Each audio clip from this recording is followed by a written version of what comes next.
You're seeing these are a lot of people coming from many villages all around Doropo, even from many cities of the country, from Buake, many kilometers around, because every year they hear that at this moment of February there is 1040i team coming here to give hope to people. So many of them 3 days before the starting of this project came here, sleep all the time of the project here. They're sleeping on the floor, hoping to be seen by our doctors. And many of them don't have money to get here. They don't have a relative where to live here. And they came here all the time, hoping that they will be seen. So you recently heard Apollinaire discussing the need that is here in the Ivory Coast, and that is why the other physicians and I come.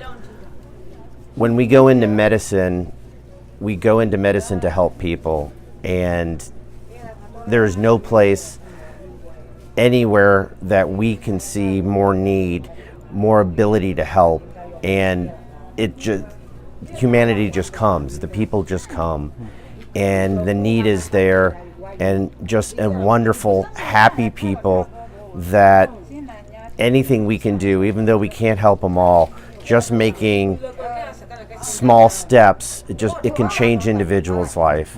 We had some great examples of that today in the operating rooms, where young people who, without Apollinaire, without all this whole group, their lives would have been cut short, but now they have hope for the future, and this is the future of the country.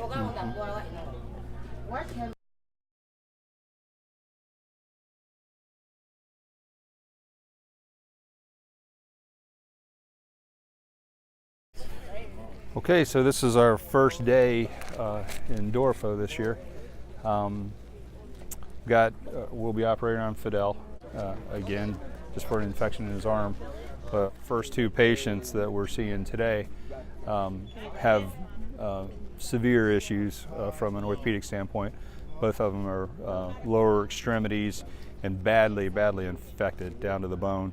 The first young man, his foot's beyond recognition. He got bit by a poisonous snake about 2 years ago.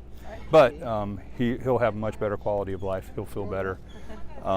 If this goes on untreated, it'll undoubtedly eventually kill him, because the infection will just go through his entire body. So it's not very often that orthopedic surgery is life-saving surgery, but in this case, it will be for him. Our next fellow is a sort of a classic example of injury that we see out here where there's no medical care available.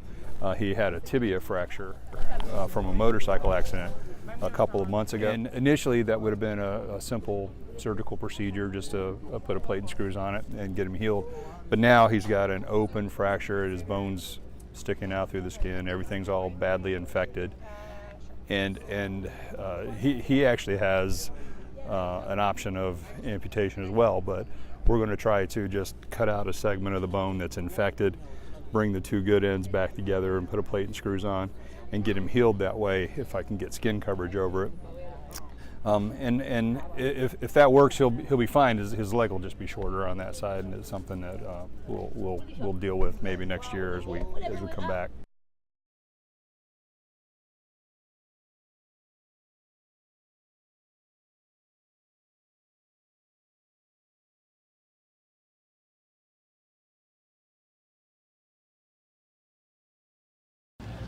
This guy is absolutely amazing. About 15 minutes ago, I was walking through the mess area where the cooks are getting ready for the next meal, and this guy is cracking eggs for the next meal, and that is just about 45 minutes before he goes into some rather significant surgery. He's already had an amputation on his leg, and they're going to do some debriefing on his arm today, and it's pretty serious stuff, and yet this guy is looking for ways to serve. I am so grateful for this guy.